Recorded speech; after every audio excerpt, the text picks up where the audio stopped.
Hello friends, welcome to SK to all in one. கோதுமை ரவை உப்புமா எப்படி செய்யறதுன்னு பார்க்கலாம் வாங்க. இந்த கப்பில் ஒரு கப் அளவு கோதுமை ரவை எடுத்துக்கிட்டேங்க. இப்போ இதை வறுத்து எடுத்துக்கலாம். இந்த கோதுமை ரவையை வடச்சட்டியில் கொட்டி அடுப்பெருத்தி கொஞ்சமாக கடலெண்ணெய் விட்டு நல்லா வாசம் வர அளவுக்கு 5 நிமிஷம் கைவிடாமல் லோ டு ஹை ஃப்ளேமில் வச்சு நல்லா வறுத்து எடுத்துக்கோங்க.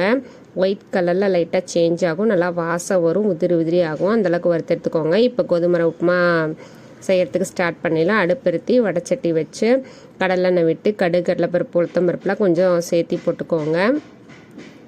வரமிளகாய் 5 வரமிளகாயை நல்லா விதையெல்லாம் நல்லா ஊற்றுட்டு கிள்ளி போட்டுக்கோங்க.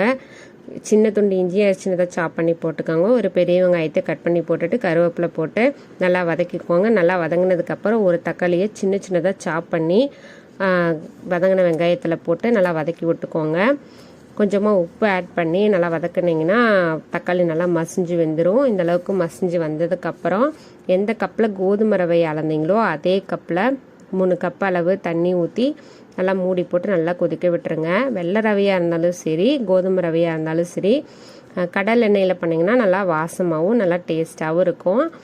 நல்லா கொதித்து வந்ததுக்கப்புறம் வறுத்து வச்சுருக்க கோதுமை ரவையை கொட்டி நல்லா கிளறி விட்டுக்கோங்க.